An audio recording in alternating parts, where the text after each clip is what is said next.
And now it's time for another of Di's helpful hints. And Diane Smillie from Dignity in Dementia is back with some advice for family carers. So, Di, what are you talking about today? Hi, Jilly. Yeah, I'd like to talk about something called sundowning.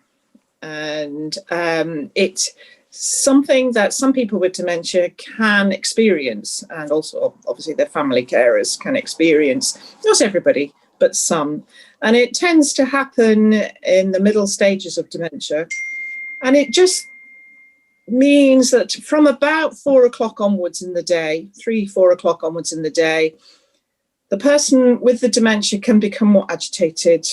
It's not as easy to distract, and behaviours start to become a little bit more concerning and perhaps difficult to handle.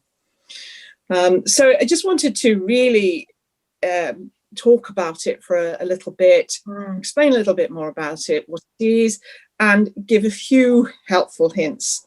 There aren't many, but there are a few that at least can be tried. Okay, so what actually is it? Okay, yeah, it's not been proven as to what causes it, but there are theories, and it's about the fact that the dementia is attacking the part of the brain that controls our circadian rhythms, our body clock. Okay, so it's the internal clock. And that means that the systems that keep us sleeping at night and active during the day are affected. All right. So as it goes dark, so especially in the winter from round about 3-4 o'clock, in the summer it is obviously a bit easier. So as it goes dark, it reduces the sensory stimulation, and that means that the person with the dementia is getting less input from the environment. So fewer sounds, fewer visual clues as to what's happening around them. And that can cause disorientation and intense frustration. So that's basically what it is. And then once they're experiencing that, the shadows in dim light can add to the disorientation and the confusion. And this in turn perhaps can lead to the person with the dementia imagining that they're seeing things. And family carers do say that, oh yes, around about 5 o'clock, they start to have visual hallucinations, and so it could be part of the sundowning process.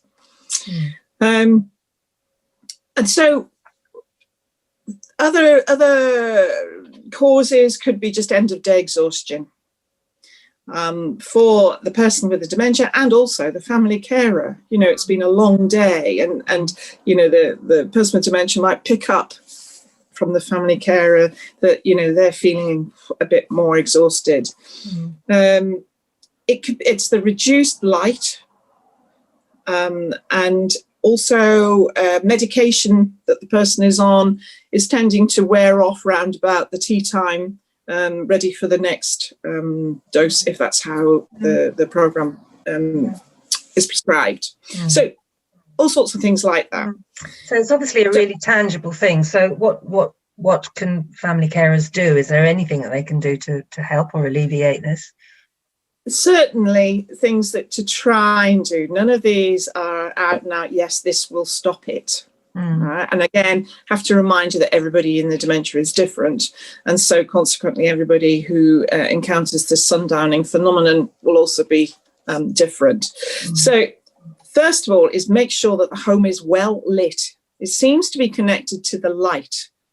So if you only have, like a central light with one bulb, make sure it's a high wattage bulb, or bring in more lamps, around. So light plays a big part of it. Okay. It's making sure that the person with the dementia sleeps well at night. So anything that aids sleep will help for the following day. So it's, if they sleep a lot during the day, try and reduce the amount of times that they do fall asleep. Obviously, they need some sleep, they need rest. But if it's more than is normal, then, try and keep them more active.